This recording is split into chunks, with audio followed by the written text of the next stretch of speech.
Assalamualaikum warahmatullahi wabarakatuh. Selamat datang di channel Damiri Story. Tentunya masih bersama Mas Dam di sini. Kali ini Mas Dam akan membawakan cerita yang berjudul Wahana Maut. Cerita ini ditulis oleh Bang Esot. Gak usah berlama-lama lagi, langsung saja kita masuk ke dalam ceritanya.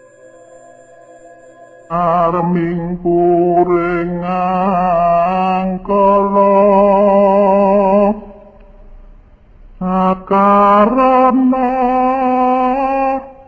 karena marti siwi.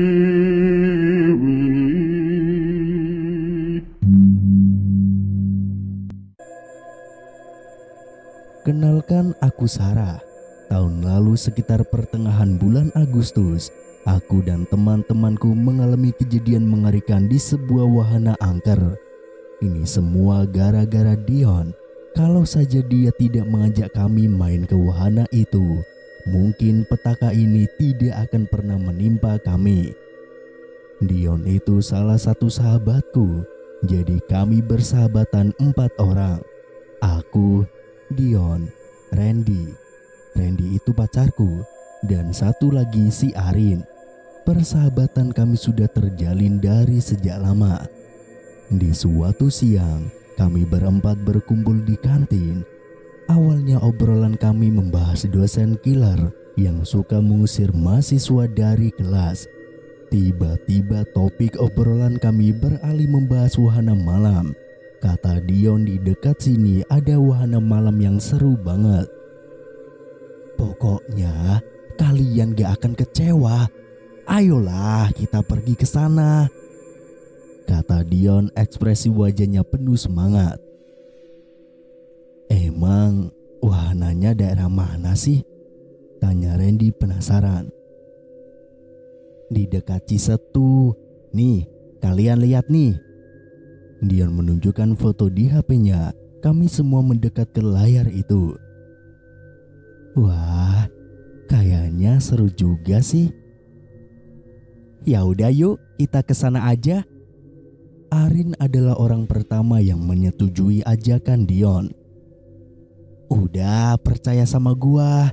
Kita pasti have fun di sana, ujar Dion. Dia lalu meminum jus jeruknya. Ya udah, kapan emangnya? Tanya Randy. Nanti malam aja gimana? Pada punya waktu luang kan? Boleh. Kalau gitu setuju sih. Arin langsung setuju begitu saja. Randy tampak sedang mengingat-ingat sesuatu. Mungkin dia punya rencana lain nanti malam. Gimana sayang? Tanyaku ke Randy. Sebenarnya aku mau ngerjain proposal sih, kata Randy. Pacarku ini emang seorang aktivis. Ya, Randy mah gitu. Arin terlihat sangat kecewa. Ayolah Ren, malam ini aja. Ya udah deh, aku ikut. Tapi jangan lama-lama ya. Aku masih ada kerjaan soalnya. Akhirnya Randy menyetujui ajakan Dion. Alah, siap. Pokoknya gua jamin wahananya keren banget. Dion mengacungkan jari jempolnya. Malam itu juga kami pergi ke wahana malam. Sesampainya di sana, aku melihat tidak ada yang aneh dari wahana itu. Suasananya gemerlap oleh lampu warna-warni. Ada banyak pilihan wahana seperti biang lala, komedi putar, rumah hantu, ombak benyu, dan juga masih banyak lagi. Kita mau nyoba apa dulu nih? Ombak benyu aja, seru tuh kayaknya. Arin mengusulkan kepada Dion. Kami semua setuju saja dan langsung menuju wahana ombak benyu. Jujur, sebenarnya aku takut naik wahana itu karena menurutku wahana ombak benyu itu membahayakan. Untung saja ada Randy, nanti aku bisa berpegangan pada tangannya. Kebetulan saat itu tidak banyak orang yang naik ombak benyu. Aku duduk di samping Randy sementara Dion dan Arin duduk di seberangku. Ombak Banyu pun mulai berputar-putar perlahan, dan semakin lama putarannya semakin kencang. Aku berteriak ketakutan sambil memejamkan mata. Randy malah tertawa-tawa. Tampaknya dia senang kalau melihatku ketakutan. Sesekali ku buka mata dan saat itulah kulihat ada seseorang perempuan yang duduk di samping kiri si Arin. Padahal aku ingat kalau tadi tidak ada siapa-siapa di dalam sana. Sejenak ku perhatikan wanita itu. Dia tertawa-tawa seperti sedang menikmati wahana. Selang beberapa saat, putaran ombak Banyu melambat dan berhenti seketika. Aneh, wanita yang tadi duduk di samping Arin tiba-tiba hilang begitu saja. Arin, gua tadi lihat ada orang yang duduk di samping lo, kataku setelah kami semua turun dari wahana. Iya, itu si Dion, jawab Arin santai. Bukan Dion, itu cewek kok. Halah, kamu mau nakut-nakutin aku aja kan di tempat ramai kayak gini? Arin malah tertawa terbahak. Mungkin kamu salah lihat sayang. Randy merangkul pundakku dan kami pun melanjutkan berjalan. Ya udah yuk naik yang lain lagi, ajak Dion. Dia kayaknya tidak peduli dengan apa yang kulihat barusan. Rumah hantu? Ya, seru tuh kayaknya. Lagi-lagi Arin mengusulkan. Wah, iya, kayaknya seru nih. Masuknya berdua-dua ya, usul dari Randy. Iyalah, lagian aku gak mau kalau harus masuk sendirian, kataku sambil melirik manja ke wajah Randy.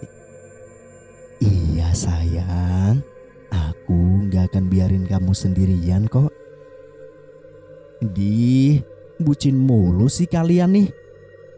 Biarin Rin, udah syukur mereka jadian. Bayangin, mereka udah sama-sama suka dari semester 1 dan baru minggu kemarin si Randy berani nyatain cinta. Dion menimpali sambil tertawa cekikikan. Udah yuk, ayo masuk, ajak Dion yang sangat antusias. Dion dan Arin masuk duluan, sementara aku dan Randy menunggu di depan pintu rumah hantu. Selang beberapa saat, petugas yang jaga rumah hantu pun menyuruh kami masuk. Aku benar-benar tegang. Ku pegang erat lengan kanan pacarku. Sayang, tenang aja. Hantunya cuma bohongan kok. Randy tersenyum ramah padaku. Suasana di dalam sangat remang. Di sebelah kananku ada burung hantu yang sedang bertengger. Dia memperhatikan kami yang melintas di hadapannya. Rumah hantu itu sangat menyeramkan. Ada pocong, kuntilanak, genderuwo, dan juga Dracula. Aku tidak sanggup menyaksikan hantu-hantu itu dan sesekali bersembunyi di pelukan Randy. Lain halnya dengan pacarku itu. Bukannya takut, dia malah tertawa-tawa. Tidak lama kemudian kami pun keluar dari rumah hantu itu.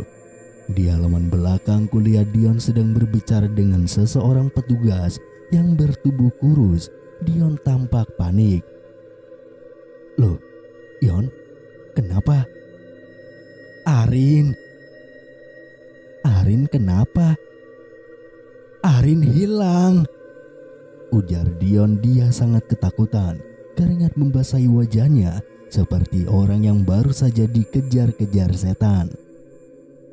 Tadi saya sama teman saya masuk ke rumah hantu ini, Pak. Pas kami di dalam, tiba-tiba dia hilang begitu saja, jelas Dion. Petugas itu lalu berbicara melalui HT. Monitor, tolong jangan dulu ada yang masuk ke rumah hantu. Kita mau cari orang yang hilang. Masuk? Hah? Hilang? Iya Pak, siap, kata seseorang melalui HT dari seberang. Kami pun masuk kembali ke rumah hantu itu, tapi anehnya kami tidak menemukan Arin di sana. Malam itu juga kami langsung lapor polisi. Rumah hantu itu pun dibongkar, tapi tetap saja Arin tidak ditemukan. Kemana dia? Kedua orang tua Arin benar-benar marah pada pihak pengelola wahana dan akan membawa kasus ini ke pengadilan. Semua cara sudah dilakukan untuk menemukan Arin. Kami bahkan sudah meminta tolong ke orang pintar, takutnya Arin diculik sama jin. Sayangnya dukun itu juga tidak mampu menemukan Arin. Ini benar-benar tidak masuk akal. 1 minggu setelah kehilangan Arin, wahana itu benar-benar ditutup. Kabar hilangnya Arin menyebar luas, bahkan diberitakan oleh media nasional. Aku penasaran, sebenarnya ada apa dengan wahana itu? Apakah memang wahana itu angker? Mungkinkah hilangnya Arin ada kaitannya dengan wanita misterius yang duduk di atas ombak banyu? Kurai telepon genggamku lalu menghubungi Randy. Randy? Iya sayang. Suara Randy terdengar lemah sekali. Kamu lagi di mana? Lagi di rumah nih. Aku masih penasaran sama wahana itu. Antar aku ke sana yuk. Mau ngapain? Nyari Arin. Kita kan udah cari berhari-hari di sana, tapi tetap aja nggak ada. Aku punya firasat kalau Arin masih ada di wahana itu, Ren. Terus mau ke sana kapan? Sekarang? Iya, Ren. Ayo buruan. Ya udah, aku jemput sekarang ya. Malam itu sekitar jam 9 kami pun pergi ke wahana tempat Arin hilang. Tampak dari luar, wahana itu masih disegel oleh garis polisi. Gerbangnya ternyata dikunci. Kami tidak bisa masuk ke dalam wahana itu. Sayang, sini. Randy memanggilku, dia memang sedang mencari celah untuk bisa masuk ke dalam wahana. Aku sebenarnya heran, kenapa tidak ada penjagaan sama sekali di wahana ini. Seperti dibiarkan terbengkalai begitu saja. Kami menyusuri setiap wahana yang ada di sana, tapi tidak kutemukan hal aneh. Dan beberapa saat kemudian, kami mendengar sayup-sayup ada yang meminta tolong. Aku sangat kenal, itu adalah suara Arin. Kamu dengar itu enggak? Iya, itu suara Arin dari arah sana. Ucap Randy sambil menunjuk ke arah komedi putar. Kami buru-buru menghampiri komedi putar itu, namun tidak ada siapa-siapa di sana. Kalian cari siapa? Entah dari mana datangnya, tiba-tiba ada seorang lelaki tua berdiri di belakang kami. Kami lagi cari teman kami yang hilang di wahana ini, Pak. Bapak siapa? Kok bisa ada di sini? Saya memang tinggal di sini. Aku semakin bingung. Maksudnya apa? Ini kan wahana yang sudah ditutup. Kenapa bisa dia tinggal di sini? Sudah, pulanglah. Teman kalian tidak akan bisa kembali. Apa yang terjadi dengan teman kami, Pak? Lelaki itu malah menunduk, dia mengembuskan nafas berat. Ada hal yang dilanggarnya. Apa, Pak? Sebelum lelaki itu menjawab, kami mendengar kembali teriakan Arin. Kini suaranya terdengar sangat jelas. Kami pun segera menoleh ke arah belakang. Arin? Suara itu menggema, tapi tanpa wujud. Dan saat kami membalikkan badan, lelaki misterius itu hilang begitu saja. Kemana perginya dia? Kayaknya kita pulang aja deh. Aku masih penasaran, Ren. Ada yang gak beres dengan wahana ini. Saat kami sedang mengobrol, kulihat seorang wanita berdiri di dekat gerbang. Aku ingat wajah wanita itu. Dia wanita misterius yang pernah duduk di samping Arin saat naik wahana ombak banyu. Wanita itu masih berdiri di depan gerbang. Dia menatap kami dengan ekspresi datar. Perlahan dan dengan hati-hati aku menghampiri wanita itu, sementara Randy mengikutiku dari belakang. "Itu siapa?" tanya Randy bisik-bisik padaku. "Itu wanita yang pernah kulihat pas kita naik ombak banyu." Kami semakin mendekat ke arah wanita itu. Dia tidak bergerak sama sekali. Dia masih berdiri di sana. "Kamu siapa?" tanyaku, namun dia tetap diam. "Mendingan kita pulang aja yuk," bujuk Randy. Mungkin dia sudah mulai curiga kalau yang berdiri di hadapan kami itu bukanlah manusia. 10 tahun yang lalu 20 orang mati di sini. Teriak wanita itu secara tiba-tiba. Teriakan itu sangat keras. Aku belum pernah mendengar teriakan sekencang itu. Kedua telingaku sakit. Sambil terpejam ku tutup telingaku dengan tangan. Aku dan Randy meringis kesakitan. Randy pun buru-buru menarik lenganku. Dia membawaku keluar dari kawasan wahana itu. Dari kejadian semalam, aku mendapat sebuah petunjuk. Lelaki misterius itu bilang kalau si Arin telah melakukan kesalahan di dalam wahana rumah hantu itu. Tapi kesalahan apa? Satu-satunya orang yang bisa menjawab pertanyaan ini adalah Dion. Ya, dia yang masuk ke rumah hantu itu bersama Arin. Aku dan Randy pun langsung berangkat ke rumah Dion. Saat kami temui, ternyata dia sedang tidak ada di rumah. Dari kemarin Dion memang sulit sekali dihubungi. Nomor teleponnya tidak aktif. Kata orang tuanya si Dion lagi ada urusan di kampung. "Kalau boleh kami tahu, kampungnya di mana ya, Bu?" tanyaku. Dia pun menyebutkan nama kampung itu. "Aku tahu di mana itu." "Ya udah, kita susul aja dia yuk." Memang ada urusan apa ya sama Dion? Kok kayaknya mendesak sekali? Tanya ibunya Dion. Aku dan Randy terdiam sejenak dan salah tingkah. Itu Bu, ada tugas kuliah yang harus kami selesaikan bersama Bu," kata Randy berbohong. "Oh begitu. Ya sudah, susul saja ke sana. Kalau sudah sampai di kampungnya Dion, tanya saja di mana rumah Ambu Mina.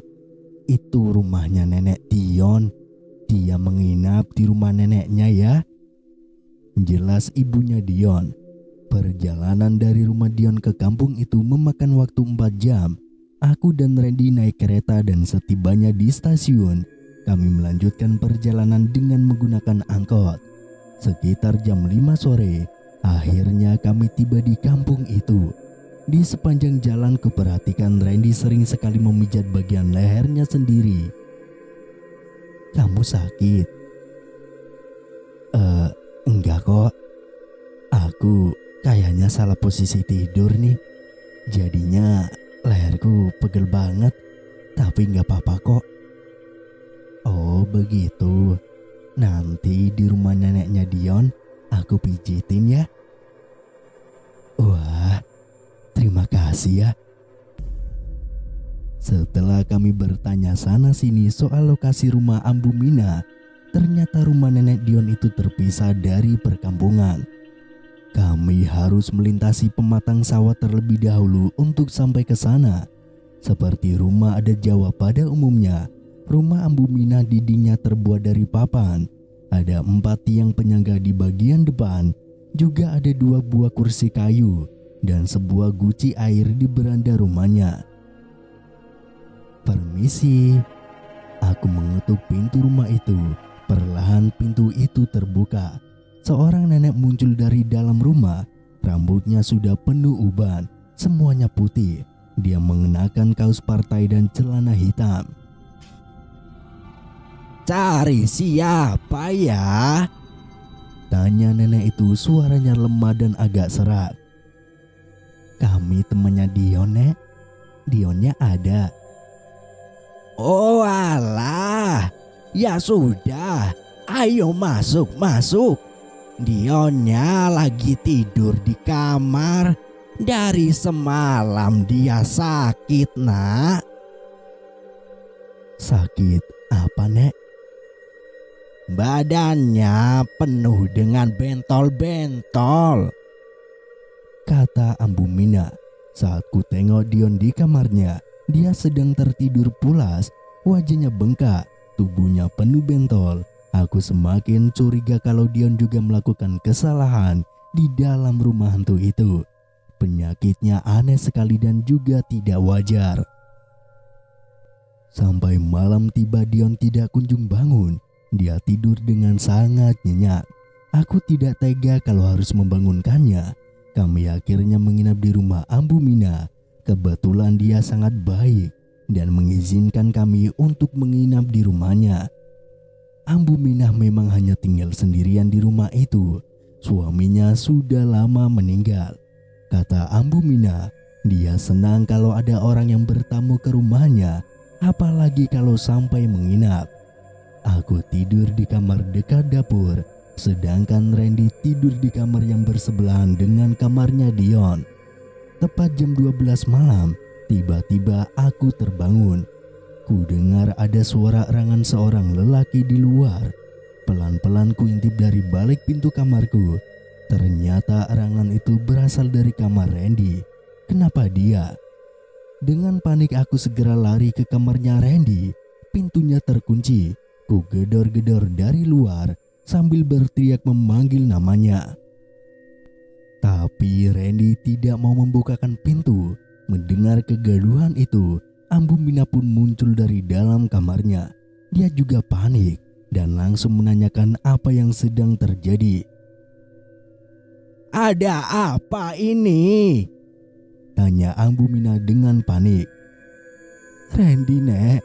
Randy kayak teriak kesakitan. Gimana ini? Tanyaku. Aku berusaha mendobrak pintu itu namun tidak bisa. Dengan tergopoh-gopoh Ambu Mina pergi ke dapur. Nak, coba pakai ini, kata Ambu Mina. Aku segera menghampirinya ke dapur. Dia menyerahkan linggis kepadaku.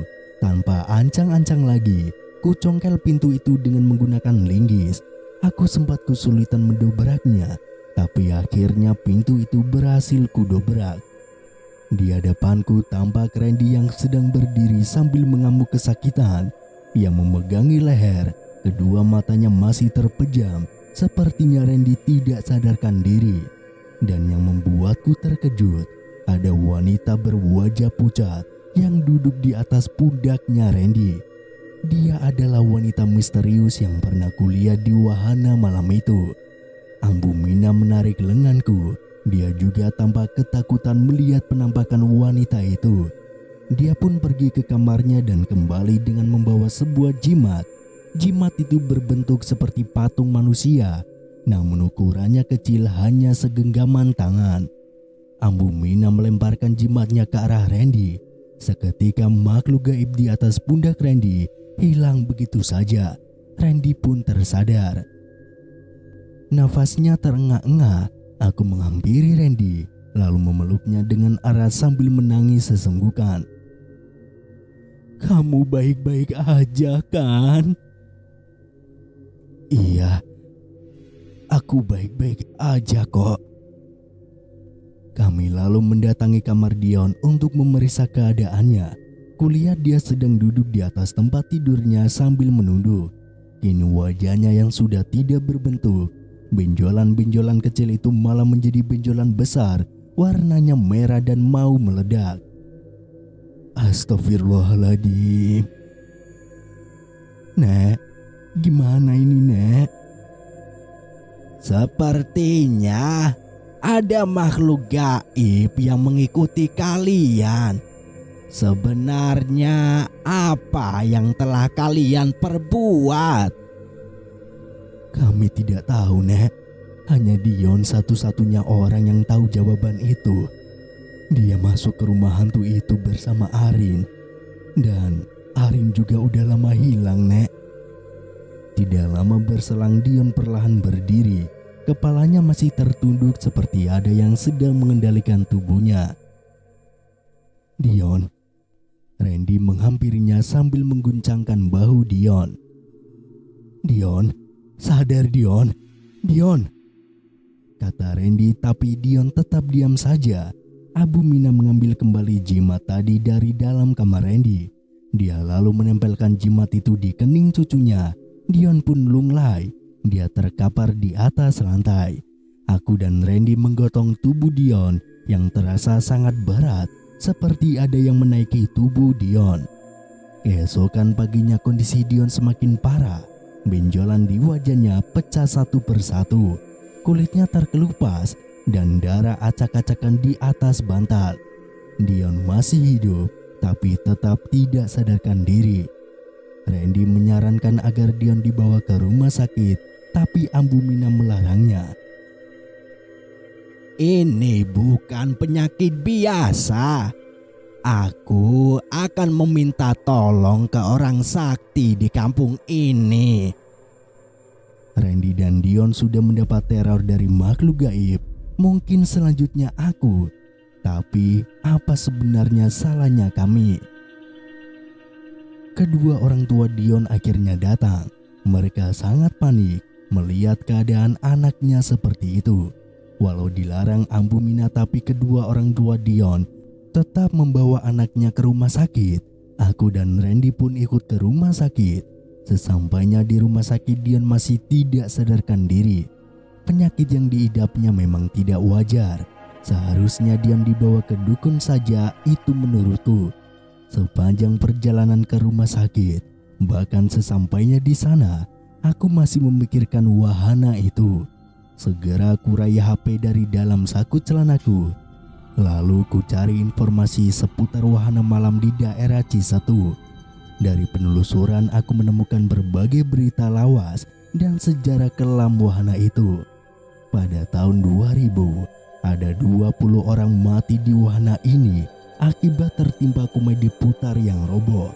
Wahana itu pun dikabarkan sempat tutup 1 tahun, lalu dibuka kembali. Lalu pada tahun 2003, insiden mengerikan terjadi lagi. Akibat insiden itu sebanyak 9 nyawa melayang. Mereka semua mati karena jatuh dari atas biang lala yang juga roboh. Sempat 3 tahun ditutup pasca tragedi berdarah itu. Wahana tersebut pun akhirnya kembali dibuka. Dan 3 tahun kemudian ada seorang wanita yang meninggal di wahana itu karena terpental dari ombak banyu. Aku heran, kenapa masih ada saja yang mengizinkan wahana itu beroperasi, padahal sudah banyak orang yang mati di sana. Berita-berita itu membuatku terus memikirkan banyak hal, termasuk kaitannya dengan penyakit aneh Dion. Dion langsung dibawa ke ruang rawat inap rumah sakit. Dokter dan perawat sibuk memeriksa keadaannya. Selang infus dipasang di pergelangan tangan kirinya. Dion juga diberi alat bantu pernafasan. Kedua orang tua Dion menangis melihat keadaan anaknya itu. "Apa penyakitnya, Dok?" tanya ibunya Dion. "Kemungkinan besar anak ibu terkena alergi.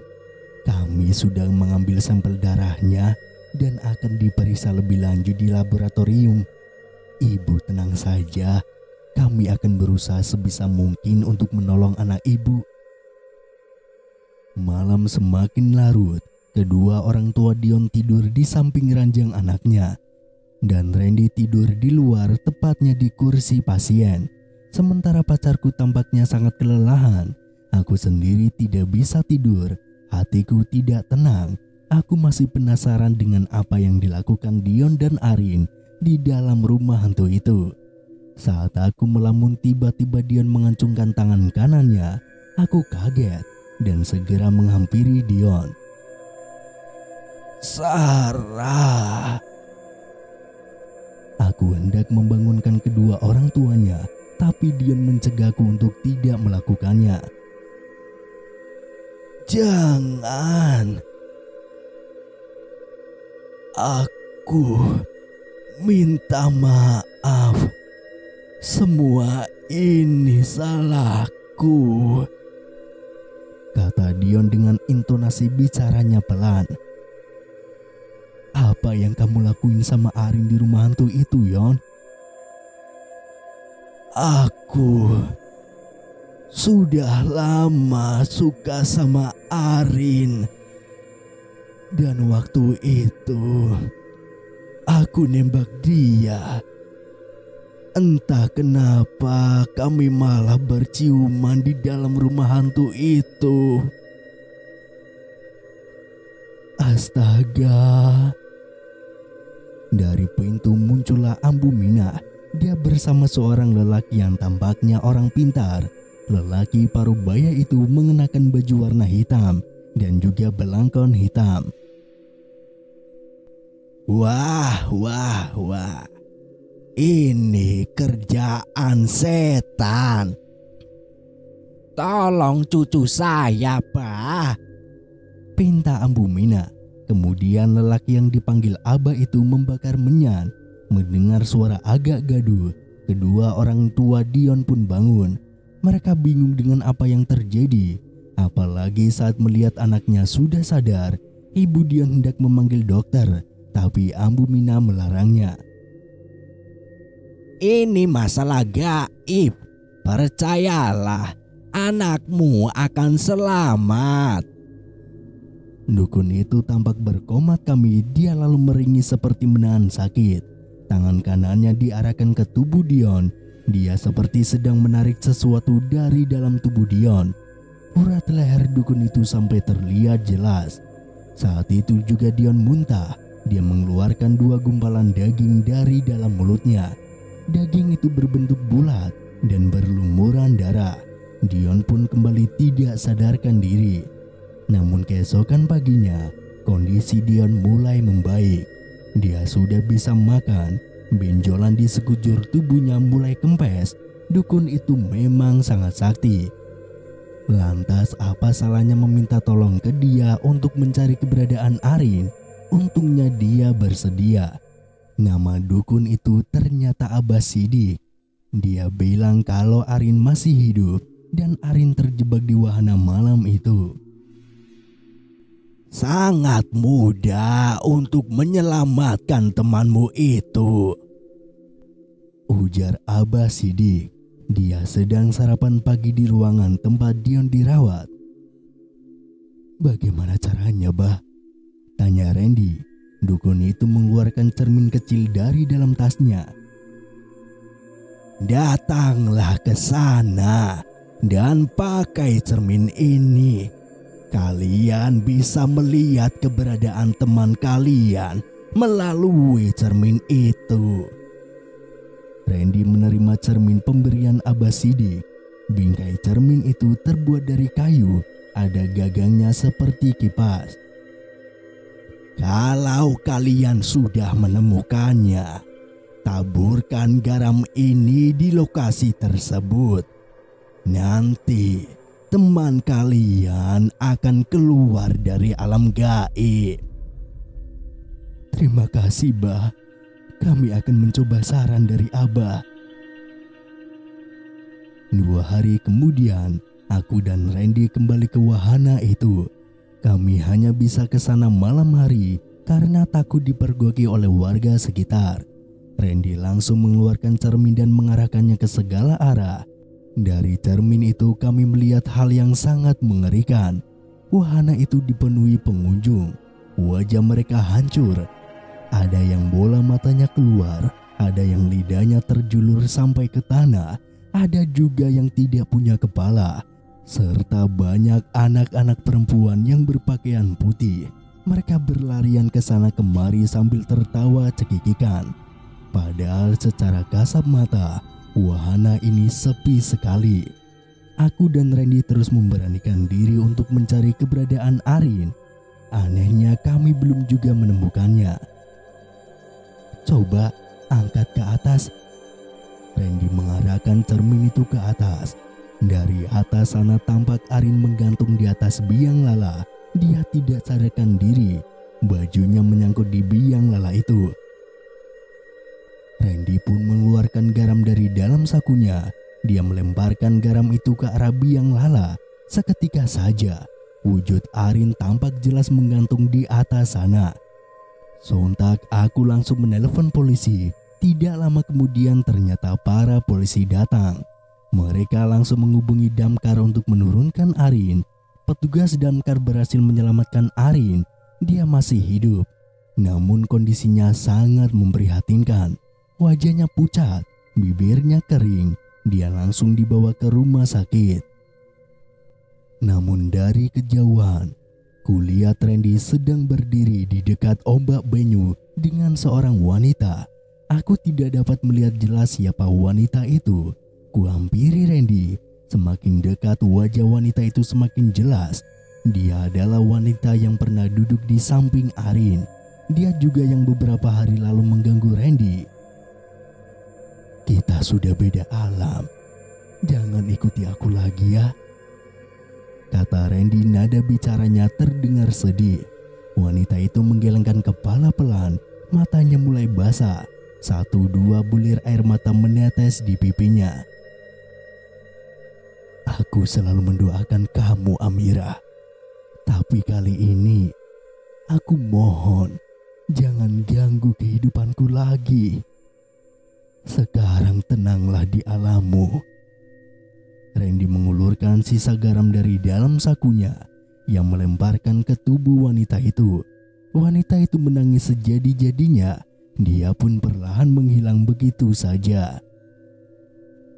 Randy awalnya tidak mau cerita siapa sebenarnya wanita itu. Tapi setelah aku memaksanya dan mengancam untuk putus, dia akhirnya menceritakan semuanya. Amira itu adalah mantan kekasihnya. Ternyata dia adalah wanita yang meninggal akibat jatuh dari wahana ombak banyu itu. Pantas saja Randy menolak saat diajak ke wahana itu. Beberapa tahun kemudian, kami lulus dari kampus. Namun kejadian itu masih membekas di benakku dan tidak akan kulupakan. Sekian, terima kasih buat teman-teman yang sudah mendengarkan cerita ini sampai akhir. Saya Damiri, sampai bertemu dengan saya di cerita-cerita selanjutnya. Akhir kata, wassalamualaikum warahmatullahi wabarakatuh.